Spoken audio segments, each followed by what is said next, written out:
তারা আমার বিয়ে নিয়ে কথা বলছিলেন। আমার বাবা বলছিলেন এই সুন্দর চার্চটিতে যখন আলমার বিয়ে হবে আমি তখন ওকে নিয়ে এই আইল ধরে হেঁটে যাব। তখন আমার মা ঘুরে বললেন, এমনটা কখনোই ঘটবে না, কারণ তোমার মেয়ে একজন মুসলিম।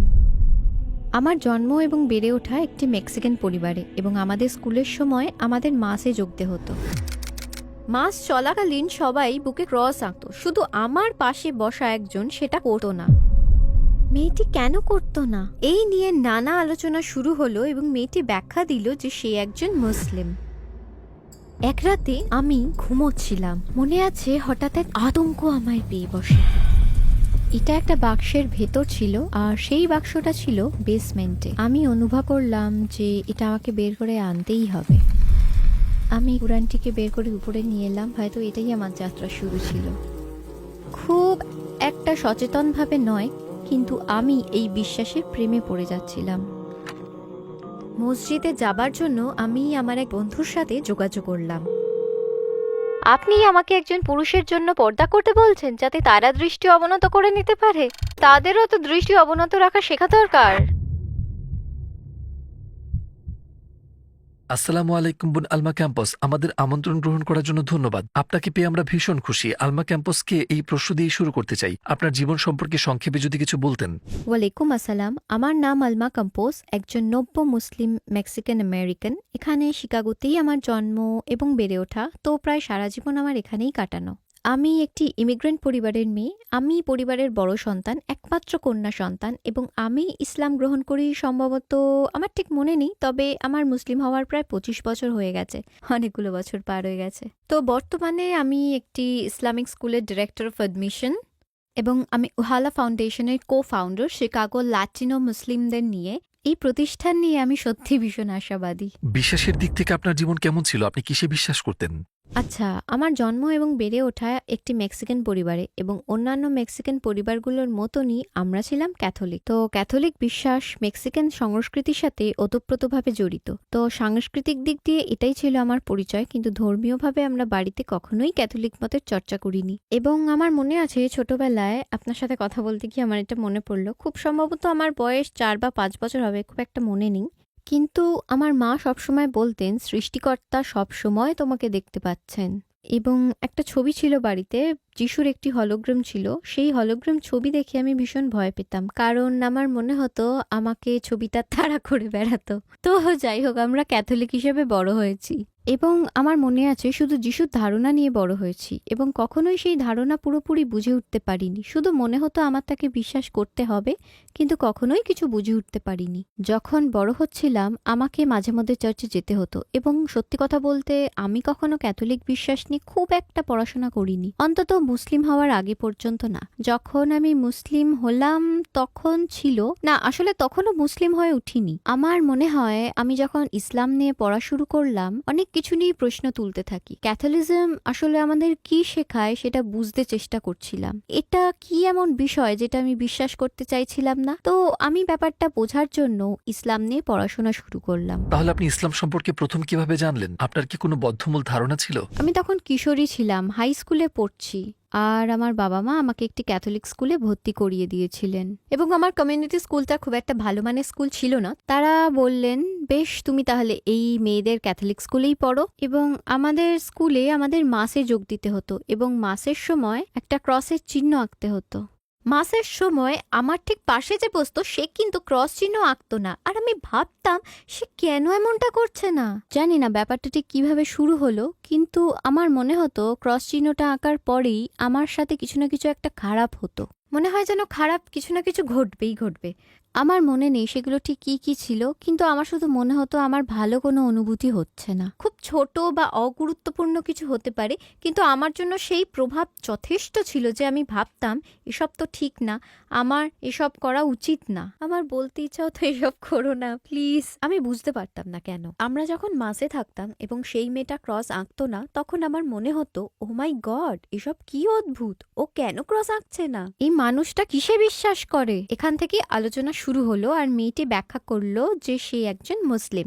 এখন সেই সময় আমরা প্রায় 20 বছর আগের কথা বলছি, মেয়েটি হিজাব করতো না। সে খুব একটা প্র্যাকটিসিং মুসলিম ছিল না, তার মধ্যে এমন কিছুই ছিল না যা দেখে আমি বুঝতে পারতাম মেয়েটি আমাদের চাইতে আলাদা। কিন্তু ওর সাথে কথা বলতে বলতে আমি উপলব্ধি করি যে আরো অনেক ধর্মের অস্তিত্ব রয়েছে আমাদের চারপাশে। আর হাই স্কুলে মেয়েটি আমার সেরা বন্ধু হয়ে ওঠে। আমরা ধর্ম বিষয়ে বেশ গভীর আলোচনা করতাম। সে তার বিশ্বাসের কিছু কিছু বিষয় সম্পর্কে ধারণা দিতে শুরু করলো। সে আমাকে ঈশ্বরের একত্ববাদ নিয়ে বলতে শুরু করলো। বুঝলেন, যিশুর তার নিজের ধর্মের কেমন অবস্থান ছিল। আমরা পরকাল নিয়ে কথা বলতাম। এটা এমন একটা বিষয় যার উপর আমার আজন্ম কৌতূহল। আমরা কথা বলতাম, বুঝলেন, এই পৃথিবীর সৃষ্টি নিয়ে। আমরা বিভিন্ন নবী রাসূলের জীবনের গল্প করতাম, আর সেটা ছিল বেশ বড় ব্যাপার, কারণ সে এমনভাবে নবী রাসূলের গল্প উপস্থাপনা করত, এত স্বচ্ছ আর পবিত্র ছিল সেগুলো। আর সেগুলো চমৎকার কিছু গল্প ছিল। শুনে আপনিও ভাববেন, ওহ, আসলেই তো আমি এই মানুষটার মতন হতে পারতাম। এবং আমি মনে মনে বুঝতে পারছিলাম ছোটবেলা থেকে আমি যেসব ধারণা নিয়ে বড় হয়েছি সেগুলো সব একে একে মিলে যাচ্ছে। সেগুলো ছিল বাইবেলের গল্পগুলোর চাইতে আলাদা। একদম। আমি বাইবেল নিয়ে খুব একটা পড়াশোনা করিনি, কিন্তু জানেন তো, টিনেজ বয়সে দ্বন্দ্ব বিতর্ক আছে এমন জিনিসই সবাই আগ্রহী হয়ে ওঠে। এমন কিছু যেটাতে আপনি প্রশ্ন তুলতে পারেন, বিতর্ক করতে পারেন, সেগুলোই আপনার মনে গেঁথে যায়। আমার মনে আছে কিছু নবীদের জীবনী শোনার সময় তাদের জীবন এমনভাবে ব্যাখ্যা করা হয়েছে, শুনে মনে হতো দারুণ। কিন্তু উনি যদি একজন নবী হন তাহলে তো ব্যাপারগুলো ভীষণ স্পর্শকাতর। তাদেরকে সেইভাবে উপস্থাপন করা, এসব কি সত্যি? আসলেই কি সত্যি? যদি সত্যি হয় তবে তাদেরকে কেন বেছে নেওয়া হয়েছিল? আর তারা যদি আমাদের পথ দেখাতেই এসে থাকেন, তাদের কেন পাঠানো হয়েছিল? তারা আমাদের ঠিক কোন বার্তাটি দিতে চাইছিলেন? এই ধরনের অনেক প্রশ্ন ছিল আমার মনে। হ্যাঁ, কিন্তু আমার জন্য সবচেয়ে বড় প্রশ্ন ছিল সৃষ্টিকর্তার ধারণা নিয়ে। যেমন ছোট বিষয়গুলো গুরুত্বপূর্ণ ছিল, কিন্তু ঈশ্বরের মতন এত গুরুত্বপূর্ণ নয়। যখন ইসলামের সৃষ্টিকর্তার ধারণা জানতে পারলেন তখন কেমন অনুভূতি হয়েছিল আপনার? আমি যখন ইসলামের সৃষ্টিকর্তার ধারণা জানতে পারলাম, আমার ক্ষেত্রে আমি যে বিষয়গুলো স্বাভাবিকভাবেই বিশ্বাস করতাম সেগুলোর একটা জায়গা আছে জেনে আমি বেশ জোর পাই। আমি যখন শিশু ছিলাম ব্যাপারটা ছিল আমি এমনটা বিশ্বাস করি, কিন্তু এটা আমাদের পরিচয়। আর এই দুটোর মধ্যে কোনো মিল নেই, মিলছে না এই দুটো বিষয়। কিন্তু আমাকে ক্যাথলিক হয়েই থাকতে হবে, কিন্তু এ দুটো কখনোই মেলে না। তো এ থেকে আমি একটা উপলব্ধি করলাম যে আমাকে আরো পড়তে হবে, জানতে হবে আরো অনেক কিছু, কারণ এটাই আমাদের একমাত্র অপশন নয়, অথবা বলতে পারি এটাই একমাত্র অপশন ছিল না আমাদের। আমি আমার সাংস্কৃতিক প্রেক্ষাপটকে মাথায় রেখে শুধু চেষ্টা করছিলাম আমি যে পরিবারে জন্মগ্রহণ করেছি তাদের দলের অংশ হয়ে থাকতে। তাহলে আপনার ইসলামের পথে যাত্রা কিভাবে শুরু হয়? আমি কখনো ভাবিনি যে আমি এই পথে হাঁটবো। আমি কেবলই একজন শিশুর মতন জীবনযাপন করছিলাম, এবং এই আলোচনাগুলো আমাকে ধীরে ধীরে কিন্তু নিশ্চিতভাবে নতুন কিছু শেখার দিকে নিয়ে যাচ্ছিল। আমি এমন কেউ ছিলাম না যে মাশাআল্লাহ শোনা মাত্র ইসলাম গ্রহণ করে নেয়। সেটা চমৎকার বটে, কিন্তু আমার জন্য এই প্রক্রিয়ায় ছিল অনেক অনেক প্রশ্ন, অনুসন্ধান, নিজে নিশ্চিত হওয়ার জন্য কোনটা সত্যি কোনটা সত্যি নয়। বুঝলেন তো, বাইবেল কিভাবে এলো, কি ঘটেছিল এখানে, কোথায় জিনিসগুলো আলাদা হলো। এখন আমি বাইবেলের ব্যাপারগুলো বুঝতে পারছি, কারণ কোরআনকে বুঝতে শুরু করেছি এবং সবকিছু একসাথে গাঁথতে পারছি। এবং সবশেষে আমি ইসলাম আর যা কিছুই শিখছিলাম সেটার কাছে ফিরে আসছিলাম। এবং একজন অল্প বয়সী বাচ্চা হিসেবে, কারণ আমি হাই স্কুলে ছিলাম, তো জীবন আমাদেরকে এইভাবেই ভিন্ন পথে নিয়ে যায়। আর আমি বারবার এই জিনিসটাই ভাবছিলাম, বেশ, আমি তো একজন মেক্সিকান, আমি একটা সুন্দর পরিবারে জন্মগ্রহণ করেছি, এটা আমাদের পরিচয়, সেটা তোমার পরিচয়, তো এটা চমৎকার, এটা সুন্দর, আমি একে সম্মান করি, বিশ্বাস করি, কিন্তু এটা শুধু তোমাদের জন্য, আমরা অন্যরকম। বুঝলেন তো, আমি মন থেকে নিজের জন্য এই অপশনটাকে একেবারে বাদ দিয়ে দিচ্ছিলাম। আমি জানি না কেন, কিন্তু নিজের জন্য সেই অপশনটা আমি বন্ধ করছিলাম, এবং সেটা বেশ কিছু বছর ধরেই চলছিল। তো আমি যখন কলেজ যেতে শুরু করলাম, এবং জানেনই তো আপনি কলেজে পড়ছেন, বয়স এখনো অনেক তরুণ, আমি খেয়াল করতাম প্রায়ই আমি ইসলাম নিয়ে ভাবছি। আমি দেখলাম আমি ইসলামের পক্ষ নিচ্ছি, মুসলিমদের পক্ষ নিচ্ছি, এবং যখন লোকজনের সম্পর্কে মন্দ কথা বলছে আমি বলে উঠতাম, এক সেকেন্ড থামো, দাঁড়াও, কোনো মুসলিমের সাথে দেখা হয়েছে তোমার? তুমি কি কুরআন পড়েছো? তুমি কি এর সম্পর্কে কিছু জানো? কিন্তু আবারও আমি জানতাম না যে এটা আমার জন্য কিনা। তাহলে সেই আসল ব্যাপারটা কি ছিল যাতে আপনার বিশ্বাস হলো যে ইসলাম সত্য এবং আপনি ইসলাম কবুলের সিদ্ধান্ত নিলেন? এমন কি ঘটলো যে আপনি সিদ্ধান্ত নিলেন? আমি এমনটা বলতে পারবো না যে নির্দিষ্ট কোনো একটা মুহূর্ত ছিল যখন আমি বুঝতে পারি বা আমি নিজেকে বলি এটাই সত্য। আমার মনে হয় এটা আমার জন্য একটা জার্নি ছিল। তো আমার জন্য আমি নিজেকে আবিষ্কার করছিলাম এবং বেড়ে উঠছিলাম। আপনি জানেন, জীবনে সেই সময়টাতে আমি তখন একজন কিশোরী, অথবা আমার বয়স তখন ছিল 20-এর কোঠায়, এবং আপনি বেড়ে উঠছেন, নিজেকে খুঁজে বেড়াচ্ছেন, এবং আরো অনেক কিছু এটা সেটা চলছে জীবনে। এবং সে একই সময় আমি এই সুন্দর ধর্মবিশ্বাস সম্পর্কে জানছিলাম, এবং সচেতনভাবে কিছু না ভেবেও আমি এই বিশ্বাসটাকে ভালোবাসতে শুরু করি। এবং এই সম্পর্কে আমি ঠিকঠাক জানতাম না, বুঝলেন তো। আমি এটা নিয়ে পড়াশোনা শুরু করলাম এবং একটা পর্যায়ে গিয়ে বুঝতে পারি যে এটা আমার হৃদয়ে জায়গা করে নিয়েছে। এবং তখন এমন অনেক ঘটনা ঘটলো এবং শেষ পর্যন্ত আমি বলে উঠলাম, ও এটাই তাহলে সত্য। এটা সেই সময় ছিল যখন আমি বুঝতে পারলাম আমি ইসলামকে ভালোবেসে ফেলেছি, এবং এটাই ছিল আমার জার্নি। তো এরপর কি ঘটলো যাতে আপনি মুসলিম হওয়ার সিদ্ধান্ত নিলেন? তো মুসলিম হওয়া নিয়ে এত বছর ধরে পড়াশোনা করার পর আমি যে ইসলাম নিয়ে পড়াশোনা করছি, ব্যাপারটা আমি বেশ গোপন রাখতাম। আমার এমন অনেক মুসলিম বন্ধু ছিলেন যারা প্র্যাকটিসিং ছিলেন না, বুঝলেন। এবং তাদের একটি বিষয়ে আমি বেশ সম্মান করতাম, সেটা হলো যদিও তারা প্র্যাকটিসিং ছিলেন না, তবুও তারা ধর্মের ঠিক এবং ভুলগুলো নিয়ে বেশ পরিষ্কার ধারণা রাখতেন। জানেন, তারা নিজেদের ভুলকে আড়াল করার চেষ্টা করতেন না, এবং আমার জন্য আমি সত্যিই একে সম্মান করি। আমি এই বিষয়টা সত্যিই সম্মান করি যে তারা তাদের বিশ্বাসে দৃঢ় ছিলেন, সেটা যদি তাদের বিরুদ্ধেও যায় তাও। তো এটা আমাকে বেশ প্রভাবিত করেছিল। আর এই ব্যাপারে আমি নিজে বেশ পড়াশোনা করতাম। আমি কুরআন পড়ছিলাম এবং আর যা কিছুই হাতে পেতাম পড়তাম, গোপনে যদিও। তো এই জার্নিটা আমার জন্য বেশ ব্যক্তিগত একটা ব্যাপার ছিল, এবং আমি ভাবিনি এই যাত্রাটা আমাকে মুসলিম করে তুলবে। এই যাত্রাটা এমন একটা বিষয় নিয়ে ছিল যে ব্যাপারে আমি সবসময়ই আগ্রহী ছিলাম। তো যেটা ঘটেছিল সেটা হচ্ছে, এক রাতে আমি ঘুমোচ্ছিলাম এবং আমার মনে আছে একটা আতঙ্ক আমায় পেয়ে বসে যে আমি কুরআনটা কোথায় রেখেছি। ব্যাপারটা বেশ অদ্ভুত ছিল, কারণ আমি এমন আতঙ্কিত হতাম না। আমি ভাবছিলাম কুরআনটা আমি কোথায় রেখেছি। এর অর্ধেকটা ছিল ইংরেজিতে, বাকিটা আরবিতে, কিন্তু আমার জন্য এটা একটা পবিত্র কিতাব। আমি বুঝতে পেরেছিলাম যে এটা একটা পবিত্র কিতাব, এবং আমার মনে আছে এটা একটা বাক্সে রাখা ছিল, আর সেই বাক্সটা ছিল বেসমেন্টে। তো আমি একটা তাগিদ অনুভব করছিলাম যে এটা আমাকে বের করে আনতে হবে। এটা সেখানে থাকতে পারে না। আমি এর সম্মানের কথা ভাবছিলাম, সেটা যাই হোক আমি জানি না। মাঝরাতে উঠে আমি বেসমেন্টে যাই, আমি সব বাক্সগুলো ঘেটে দেখি, কুরআনটাকে বের করে আমি উপরে নিয়ে এলাম। তারপর আমি ভাবলাম হয়তো এখন সময় হয়েছে আরো কিছু তথ্য জানার জন্য। চেষ্টা করছিলাম কোনো একটা ক্লাসে যোগ দেওয়ার জন্য, বা এরকম কিছু ইসলামের ধারণাটা আর একটু ঝালিয়ে নেওয়ার জন্য। আমি মসজিদে যাওয়ার জন্য এক বন্ধুর সাথে যোগাযোগ করি। সেটা এক শনিবার বা রবিবার সকাল ছিল। আমরা ঠিক করলাম মসজিদে যাব। তো সেদিন সকালে সুবহানাল্লাহ, যদি কোনো কিছু আমার জীবনটাকে সত্যি বদলে থাকে তো সেটা সেই দিন ছিল। তো সকালে আমরা মসজিদে প্রবেশ করলাম, আর সেখানে একজন ব্যক্তি ছিলেন। আমি জানি না তিনি কে, কিন্তু আমি সবসময় সেই মানুষটার জন্য দোয়া করি, কারণ আমি বিশ্বাস করি তিনি আর এই দুনিয়াতে নেই। আমরা শুধু তাকে প্রশ্ন করলাম, আমরা কোনো ক্লাস বা এরকম কিছুর খোঁজ করছি, ইসলাম সম্পর্কে জানা যায় এমন কিছু কি আপনার কাছে আছে?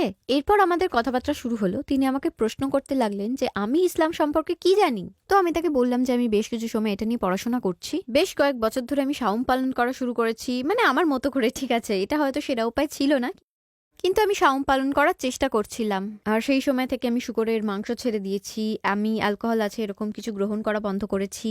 তো আমি ছোট ছোট বিষয়ে যা কিছুই শিখছিলাম সেগুলো প্রয়োগ করার চেষ্টা করছিলাম, কারণ আমার সেই কাজগুলো করা উচিত মনে হচ্ছিল এবং আমি করব। তখন তিনি আমাকে বিশ্বাসের রুকানগুলো নিয়ে প্রশ্ন করতে শুরু করলেন। তিনি প্রশ্ন করলেন, তুমি কি এক ঈশ্বরে বিশ্বাস করো? তুমি কি বিশ্বাস করো যিশু একজন রসুল? তুমি কি রসুল মোহাম্মদ সাল্লাল্লাহু আলাইহি ওয়াসাল্লামে বিশ্বাস করো? এবং আমি হ্যাঁ বলে সবকিছুতে উত্তর দিতে থাকলাম। তখন তিনি আমাকে প্রশ্ন করলেন আমি কেন ইসলাম গ্রহণ করিনি। আর প্রথমবার আমার এই প্রশ্নটা সঠিক মনে হয়েছিল। জানি না কেন। তখন তিনি আমাকে এমন একটা কথা বললেন যা আজও আমার হৃদয়ে গেঁথে আছে। এই কথাটা আমি আজও মানুষকে বলে বেড়াই। আমরা জানি না আগামীকাল আমাদের জন্য কি বয়ে আনবে। আমরা জানি না এই রুম থেকে বেরোনোর পর আমাদের সাথে কি ঘটবে। আপনি যদি বিশ্বাস করেন, এবং এমন না যে ইসলাম যা বলে আমি সেটার সাথে একমত, বা আমার মনে হয় এটা মুসলিম বিশ্বাসের অঙ্গ, যদি এটাই আপনার বিশ্বাস হয় তাহলে ইসলাম কবুল না করা আপনার সৃষ্টিকর্তাকে অস্বীকার করার শামিল, ঠিক কি না? তো সাথে সাথেই আমি বুঝতে পারলাম বেশ, আমি এতে বিশ্বাস করি, একদম হৃদয় থেকে বিশ্বাস করি।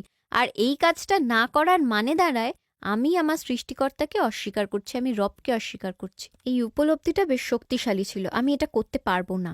বোধহয় সেই মুহূর্তে আমি পুরোপুরি বুঝতে পেরেছিলাম আমি যেটা করতে যাচ্ছি, এবং আমার এই জার্নিতে আমার সাথে আর কেউ জড়িত নেই। এটা অন্য কোনো মানুষের বিষয় নয়, এটা আমি আর আমার রব, আমার সৃষ্টিকর্তা আল্লাহ। এবং এই চুক্তিটা আমি তার সাথে অবশ্যই পূর্ণ করতে যাচ্ছি। এই চুক্তি, এই সাক্ষ্য যা আমি দিতে চলেছি সেটা তার জন্য, যেন আমি তাকে বলছি আমি আপনাকে বিশ্বাস করি এবং আপনি আমাকে এই যাত্রায় পথ দেখিয়েছেন, যেটা আমাকে এই মুহূর্তটিতে পৌঁছে দিয়েছে, এবং আমার আর কোনো পথ নেই। তারপর আমি ইসলাম কবুল করে নিলাম। খুব সুন্দর একটা মুহূর্ত ছিল, যে যদিও আমি সেটা পরে গিয়ে বুঝতে পারি, এবং তখন আমি মুসলিম হিসাবে যাত্রা শুরু করি। ইসলাম কবুলের সময় আপনার কেমন অনুভূতি হয়েছিল? আমাদেরকে সেই মুহূর্তগুলো নিয়ে কিছু বলবেন কি? আল্লাহ, আমার মনে হয় আমি সেই মুহূর্ত পুরোপুরি উপলব্ধি করতে পারিনি আমি কোথায় পা রাখতে চলেছি। কিন্তু সেই সময় ইসলাম কবুল করা আমার জন্য বেশ গুরুত্বপূর্ণ ছিল। জানেন, বয়স কম ছিল, তখন আমি কলেজ স্টুডেন্ট ছিলাম। আমার মাথায় তখন বিভিন্ন চিন্তা ঘুরে বেড়াতো যে আমি জীবনে কি করতে চাই, আমার কি নিয়ে পড়াশোনা করা উচিত, আমি পেশা হিসেবে কি চাই, আমি কি করতে চাই, আমি কবে বিয়ে করতে চাই। আমার খুব তাড়াতাড়ি বিয়ে করার কোনো পরিকল্পনাই ছিল না। সন্তানের ব্যাপারে সেটাও অবশ্যই না, এবং হুট করে মুসলিম হয়ে যাওয়াটাও না। কিন্তু আমি সেই মোড়ে এসে পৌঁছেছিলাম যেখানে আমাকে জীবনে একটা সিদ্ধান্তে আসতে হতো। বুঝলেন তো, আমাকে আমার ভবিষ্যতের সিদ্ধান্ত নিতে হতো, আমার ভবিষ্যতের লক্ষ্যগুলোর। আর আমি ভীষণ বিভ্রান্ত ছিলাম, কি করতে হবে আমি কিছুই বুঝতে পারছিলাম না। আগামীকালের শেষ কোথায়, আমার মাথায় অনেক কিছু একসাথে চলছিল। এবং যেই মুহূর্তে আমি ইসলাম কবুল করি, এটা সুবহান আল্লাহ, আল্লাহই একমাত্র এটা করার ক্ষমতা রাখেন, কিন্তু আমার জীবনের সব টুকরোগুলো একটি বিন্দুতে এসে মিলে গেল, সবকিছু মিলেমিশে গেল। পরিবার ও আশেপাশের মানুষের প্রতিক্রিয়া কি ছিল? ইসলাম কবুল করার পর আমি কাউকে জানাইনি যে আমি মুসলিম। আর মানুষ জানলেও আমার কোনো সমস্যা ছিল না, তারা যদি জানে আমার দিক থেকে কোনো অসুবিধা ছিল না। কিন্তু আমার ইসলাম কবুলের সেই প্রথম দিককার সময় আমি মানুষকে বলিনি যে আমি মুসলিম, তাই আমি আমার পরিবারকেও জানতে দিইনি। আমি জানতে দিইনি কারণ আমার মনে হয় কিছু মানুষের জন্য নিজের মনকে শক্ত করাটা বেশি গুরুত্বপূর্ণ, বিশেষ করে আপনি যদি একা পথ চলে থাকেন। আপনাকে নিজের অবস্থান খুঁজে বের করতে হবে, এই ধর্মে নিজেকে শক্ত করে নিতে হবে এবং আরো বেশি জানতে হবে কোনো রকম আলোচনায় জড়ানোর আগে। এবং ব্যক্তিগতভাবে আমি কোনো বিতর্কে জড়াতে চাইনি। আমি চাইনি কেউ কোনো মন্তব্য করুক, যেমন আমি চাইনি কেউ কোনো রকম মতামত দিক বা বলুক যে আমি ভুল করছি বা কেন আমি এমনটা করলাম, অথবা ভালোবেসেই আমাকে নানা রকম প্রশ্ন করুক। তারা হয়তো আমাকে প্রশ্নগুলো করতো কারণ তারা আমাকে ভালোবাসে, আমাকে নিয়ে চিন্তিত, এসব তাদের জন্য নতুন, কিন্তু আমি জানতাম আমি কি করছি। এবং যেমনটা আমি আগেও বলেছি, এটা সম্পূর্ণভাবে আমার এবং সৃষ্টিকর্তার মধ্যের ব্যাপার, আর আমি চাইনি এর মাঝে কেউ আসুক। আমার মনে হয়েছিল দিনের শেষে আমি যা কিছু করছি এবং যা কিছু করব সেটা নিয়ে আমাকে আমার সৃষ্টিকর্তার সামনে গিয়ে দাঁড়াতে হবে, এবং সেটাতে আর অন্য কারোর ভূমিকা নেই, তাই আমি কাউকে জানাইনি। আবার আমি খানিকটা ভয়ও পেয়েছিলাম মানুষকে বলতে কিন্তু আমার পরিবার যেভাবে জানতে পারলো, মনে হয় না তাদের এসব মনে আছে, কিন্তু আমার মনে আছে। আমরা সবাই ডিনারে বাইরে গেছিলাম এবং আমরা একটু রেস্টুরেন্টে বসেছিলাম, এবং আমার পরিবারে আমি একটি মেয়ে, সবচেয়ে বড় মেয়ে আমি, একমাত্র মেয়ে, তাই আমার বাবার জন্য, বুঝলেন তো, আমি তার ছোট্ট মেয়ে। বিয়ে নিয়ে সবাই আলোচনা করছিল, আমার বাবা বলছিলেন এই চমৎকার চার্চটিতে যখন আলমার বিয়ে হবে আমি তখন ওকে নিয়ে এই আইল ধরে হেঁটে যাব। আমার বিয়ে নিয়ে বাবার অনেক অনেক পরিকল্পনা ছিল। আমি চুপচাপ ছিলাম এবং নিজের মতন খাবার খাচ্ছিলাম, তাদেরকে আলোচনা চালিয়ে দিতে দিচ্ছিলাম। তখন আমার মা ঘুরে বললেন এটা কখনোই ঘটবে না। তো স্বাভাবিকভাবেই আমার বাবা প্রতিক্রিয়া দেখিয়ে বললেন কেন হবে না। তখন মা বললেন কারণ তোমার মেয়ে একজন মুসলিম। তো আমি একটু তাড়াতাড়ি খেতে শুরু করে দিয়েছিলাম। মনে হয় মা আমাকে দেখেছেন সালাত আদায় করতে নিজের রুমে, এবং তখন তিনি বুঝতে পারলেন যে আমি ইসলাম গ্রহণ করে মুসলিম হয়েছি। কিন্তু আমার মনে হয় বেশ লম্বা সময় ধরে ওনারা ভাবছিলেন যে এটা আমার একটা খেয়াল, আর হয়তো আমার বয়সের কারণে এবং ওই সময়টাতে আমি যেরকম ছিলাম সেটা ভেবে আমি যে কোনো কিছু নিয়ে খুব উৎসাহী হয়ে পড়ি, আর এটা হয়তো সেরকমই একটা ব্যাপার। আমি খুব প্রোটেক্টিভ হয়ে পড়ি, তো আমি আমার ধর্মের পক্ষ নিতে থাকি। আমি আমার ধর্মকে হারানোর ভয় পাচ্ছিলাম, আমি যা যা পেয়েছি সব হারানোর ভয় পাচ্ছিলাম। কিন্তু আমার সব সিদ্ধান্তগুলো নিয়ে তারা খুব শ্রদ্ধাশীল ছিলেন। তারা এত কিছু না বুঝলেও তারা আমার পরিবার। যখন কেউ ইসলাম কবুল করে আমরা তাকে প্রশ্ন করি আপনার পরিবারের প্রতিক্রিয়া কি, তারা আপনার সাথে কেমন ব্যবহার করছে, আপনার বাড়িতে পরিস্থিতি কেমন। এবং সুবহানাল্লাহ, এখন আমার মুসলিম হওয়ার এতগুলো বছর পর আমার মনে হয় এই প্রশ্নগুলো বেশি গুরুত্বপূর্ণ যে আপনার পরিবারের সাথে সম্পর্ক কেমন, তাদের জীবনে ইসলামকে কিভাবে নিয়ে আসছেন, তাদের কাছে ইসলামকে কিভাবে তুলে ধরছেন, কারণ তারা আপনাকে ভালোবাসে এবং এই জন্যই তারা ভীত। তারা ভাবছে যে আপনি সম্পূর্ণ ভিন্ন একটি পথ বেছে নিচ্ছেন, এবং এই কথাগুলো আমি এখন বুঝতে পারছি কারণ তখন আমি খুব একটা ভালো উপমা তৈরি করিনি, কিন্তু এখন আমি সামলে নিচ্ছি। তো আপনার বাবা কেমন প্রতিক্রিয়া দেখিয়েছিলেন? জানেন, আমার মনে হয় তারা স্বাভাবিক ছিলেন। তারা ভেবেছিলেন এটা আমার সাময়িক একটা খেয়াল। তারা দেখতে চাইছিলেন ইসলাম আমার মধ্যে কি কি পরিবর্তন আনে, আমার মধ্যে আর কি পরিবর্তন আসতে পারে মুসলিম হওয়ার পর। তারা যে পরিবর্তনগুলো দেখেছিলেন আমার মধ্যে তা সবই ইতিবাচক, তাই তারা খুশিই ছিলেন। কিন্তু তারপর আমি সিদ্ধান্ত নিলাম আমার ব্যবসাটাকে বিক্রি করে মধ্যপ্রাচ্যের দিকে চলে যাব যাতে আমি পড়াশোনা করতে পারি। আমি জানি না কিভাবে এসব করেছিলাম, বাবা মাকে এসবের মধ্যে কিভাবে এনেছিলাম জানি না। আমি কল্পনাও করতে পারি না আমার সন্তান আমার সাথে এমন করছে। ভাবতে অবাক লাগে আমি কতটা সাহসী ছিলাম সেই সময়। কিন্তু আমি বুঝেছিলাম একমাত্র এই সময়ই আমার পক্ষে এটা করা সম্ভব। অর্থনৈতিকভাবে এটা আমি করতে পারি। আমি যে ব্যবসায় জড়িত ছিলাম, আমি একজন মর্টগেজ ব্রোকারের সাথে পার্টনারশিপে ছিলাম এবং আমি বুঝতে পারি যে সুদ হারাম, তাই আমি ব্যবসা থেকে বের হয়ে যাই। তাই আমি ঠিক করলাম, ঠিক আছে, আমার অংশটা তারা কিনে নিক। আমার হাতে ভ্রমণের জন্য পর্যাপ্ত টাকা আসবে, বাইরে থেকে নিজেকে খুঁজে বের করতে পারবো, কারণ আমি এখানকার জীবনের থেকে নিজেকে ছিন্ন করতে চাইছিলাম। আমি নিজের মতন বাঁচতে চেয়েছিলাম এবং নিজেকে খুঁজে বের করতে চেয়েছিলাম, এবং আমি এই ধর্মটাকে এমনভাবে বুঝতে চেয়েছিলাম যাতে আমার সাথে মানিয়ে যায়। তো আমি যখন সেই যাত্রা শুরু করলাম, সেটা তাদের জন্য বেশ কঠিন ছিল, জানেন তো। আমার যাওয়া নিয়ে তারা খুব আতঙ্কিত ছিলেন, কারণ আমি সেখানে কাউকে চিনতাম না, ভাষা জানতাম না, ভ্রমণের কোনো অভিজ্ঞতা ছিল না, ফেস টাইম ছিল না। শুধু চিঠি পাঠানো যেত, কিন্তু সেই চিঠি পেতে প্রায় 2 সপ্তাহ লেগে যেত, আর ফোন কল করতে সেই কলিং কার্ড লাগতো। এখন যখন আমার মনে পড়ে, জানেন, আমি যখন ইসলাম নিয়ে পড়াশোনা করতাম, হিজাব নিয়ে কোনো রকম বর্ণনা দেখলেই আমি পাতা উল্টে দিতাম, যেন এসব আমার জানারই দরকার ছিল না। এটা এমন একটা ব্যাপার ছিল যেটা আমি করতে চাইতাম না। এটা আমার জন্য খুব অজানা একটা বিষয় ছিল এতদিন পর্যন্ত নিজের সম্পর্কে যা জেনে এসেছি সেই তুলনায়। যেমন আমার পরিবারে কেউ কখনো হিজাব করেনি, সেই সময় আমি যা কিছুই করতে চেয়েছিলাম হিজাব অনেক অনেক দূরে ছিল, এবং বেশ কিছু সময় ধরে এমনটা চললো। তো তখন আমি অনেক শালীন পোশাক পরতে শুরু করলাম, যেমন লম্বা হাতের জামা। সেটা অনেক সহজ ছিল, এটা আমাকে স্বীকার করতেই হবে। ইসলাম কবুলের পর আমি আমার আলমারি থেকে অনেক জামা বাদ দিয়ে দিই, আর এটা আমি করছিলাম কারণ আমি আমার নিজের মধ্যে দুর্বলতা বুঝতে পেরেছিলাম। আমি জানতাম এই কাজগুলো আমাকে করতেই হবে, আর এই পোশাকগুলো আমার হাতের কাছে রাখা যাবে না। আমি আমার পোশাক আশাকের মধ্যে বদল আনার চেষ্টা করছিলাম, কিন্তু মাথা ঢাকার ব্যাপারটা বেশ কঠিন ছিল। এই ধারণাটা মেনে নেওয়াটা আমার জন্য কঠিন ছিল এবং বেশ কিছুটা সময় লেগেছিল। ইসলাম নিয়ে আরো অনেক বেশি পড়াশোনা করার পর আমি সত্যি ভাবতে শুরু করলাম যে আমি কেন হিজাবকে মেনে নিতে পারছি না। আমাকে সত্যি এটা নিয়ে ভাবতে হয়েছিল যে আমি কেন এই বিষয়টা নিয়ে পড়াশোনাও করতে রাজি নই, এটা নিয়ে কিছু শুনতেও চাইনি এবং কোনো উদাহরণও শুনতে চাই না। আমি কেন এটাকে প্রত্যাখ্যান করছিলাম, এবং অবশেষে আমি বুঝতে পারি যে এটা আমার ভেতর থেকে আসছে। এটা আমার ধর্মের ব্যাপার নয়, এমনটা না যে ইসলাম কিছু ভুল করছে, অত্যাচার করছে বা অন্যায় করছে, কারণ সেই সময় আমার মাথায় এটাই চলছিল যে এটা অত্যাচার, এটা ভালো কিছু নয়। আপনি আমাকে একজন পুরুষের জন্য পর্দা করতে বলছেন যাতে তারা তাদের দৃষ্টি অবনত করে নিতে পারে? তাদেরকে শিখতে দিন দৃষ্টি অবনত করতে। এটাই আমার ধারণা ছিল যে আপনি অন্য কারোর জন্য আমাকে এসব করতে বলছেন, এটা তো ঠিক নয়। এবং কেন সমস্ত মুসলিম ভাইয়েরা কোনো চিহ্ন ছাড়াই ঘুরে বেড়াচ্ছে? বোঝাই যায় না তারা মুসলিম, এরকম কোনো চিহ্নই নেই যাতে তাদের মুসলিম হিসেবে চিহ্নিত করা যাবে, কিন্তু আপনি চান আমি হিজাব পরি? তো এটাই আমি ভাবতাম। তো তারপর আমি খুব গোপনে এটা নিয়ে পড়াশোনা শুরু করলাম, কারণ আমি আমার হিজাব পরা নিয়ে কারোর মতামত বা কোনো রকম জোড়াজুড়ি চাইনি।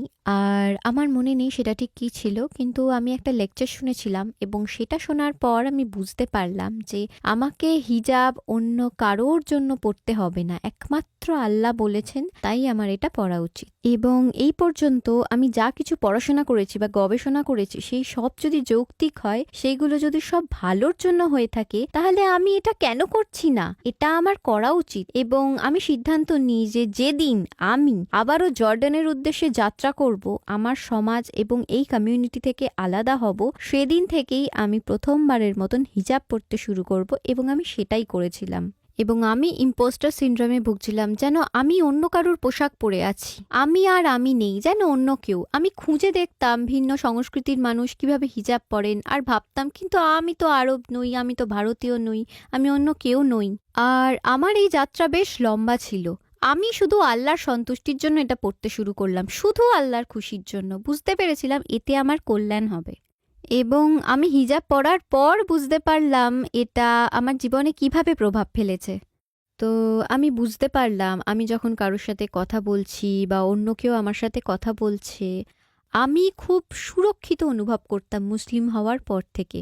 আমাকে কিছুই বলতে হতো না। হিজাবের কারণে কোনো কঠিন পরিস্থিতিতে পড়তে হয়েছে? অবশ্যই আমি ঝামেলায় পড়েছিলাম হিজাব পরার পর। একটা মজার ব্যাপার হলো, একজন পুরুষকে দেখে বোঝা যায় না যে সে একজন মুসলিম। সে কিন্তু কোনো চিহ্ন ছাড়াই সাধারণভাবেই জীবনযাপন করতে পারে।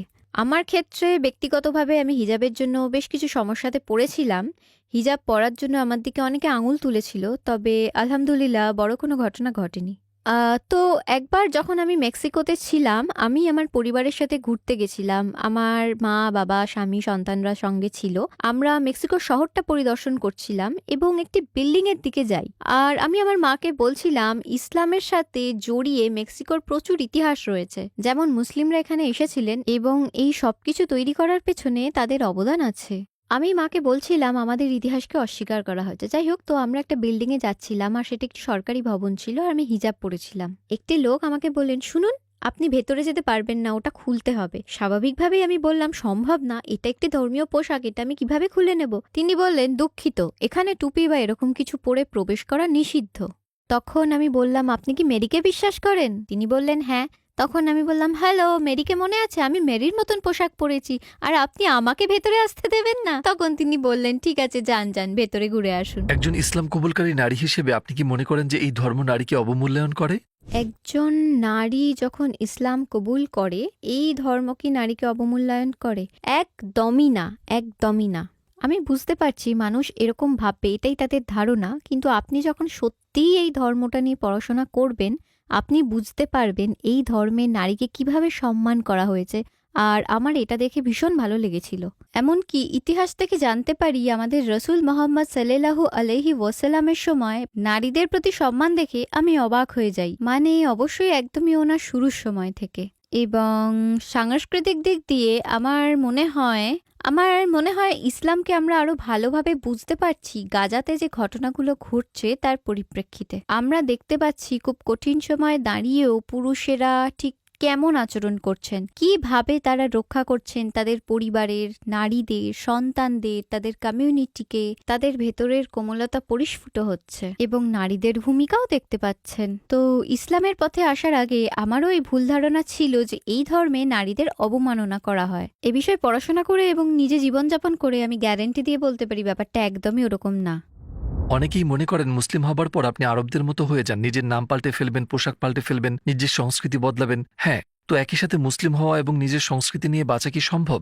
আপনি কি একজন মেক্সিকান মুসলিম হতে পারেন? হ্যাঁ, ঠিক আছে। তো আমি মনে করি যে মানুষের মনে সবচেয়ে বড় একটা ভুল ধারণা হলো আপনি যখন ইসলাম কবুল করেন, আপনি একজন আরব হয়ে যান অথবা এমন একটা অন্য সংস্কৃতির অংশ হয়ে যান যেটা আসলে আপনার পরিচয় নয়। সত্যি বলতে প্রায় ২০ বছর আগে আমি যখন ইসলামের পথে আসি তখন আমি কোনো নব্য মুসলিম, ধর্মান্তরিত বা ল্যাটিনো মুসলিম পাইনি। আর এটা আমার জন্য ব্যাপারটা বেশ কঠিন ছিল। এখন ব্যাপারটা একদমই আলাদা।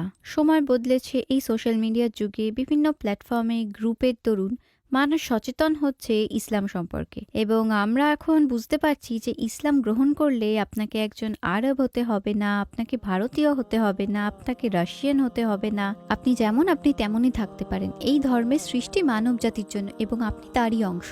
ব্যক্তিগতভাবে সেই সময়টা আমার জন্য বেশ কঠিন ছিল এবং আমার মনে পড়ে সেই সময় আমার মনে হতো আমি একমাত্র নব্য মুসলিম, এখানে আর কোনো নব্য মুসলিম নেই, আর কেউ ইসলামের পথে আসেনি কখনো। আমি সেই সময় এমন কাউকে খুঁজেছিলাম যে আমার এই জার্নিটাকে বুঝতে পারবে, আমার প্রশ্নগুলোকে বুঝবে, আমার সমস্যাগুলো বুঝবে, বুঝতে পারবে আমার পুরো অভিজ্ঞতা। এমন কাউকে খুঁজে পাইনি এবং আমার মনে হয় এমন অনেক মানুষ আছেন যারা এর আগে ইসলাম কবুল করেছেন, তারাও আমার মতনই এমন পরিস্থিতিতেই পড়েছেন। সেই কারণেই আজকের দিনে অনেক প্রতিষ্ঠান বা গ্রুপ এবং কনভার্ট গ্রুপের পাশাপাশি কনভার্ট সাপোর্টিং গ্রুপ উহালা ফাউন্ডেশনের মতন দেখতে পাবেন, যেটা আমরা শুরু করেছিলাম আমাদের নিজেদেরই প্রয়োজনে এবং আমরা চেয়েছি যারা ইসলামের পথে আসছেন তাদের পাশে থাকতে। কিন্তু এই মুহূর্তে হ্যাঁ, আমি মনে করি আলহামদুলিল্লাহ লোকজন অবশেষে বুঝতে পেরেছে যে ইসলাম হচ্ছে আল্লাহর সাথে আপনার সংযোগ, এটা বাকি অন্য কিছু নয়।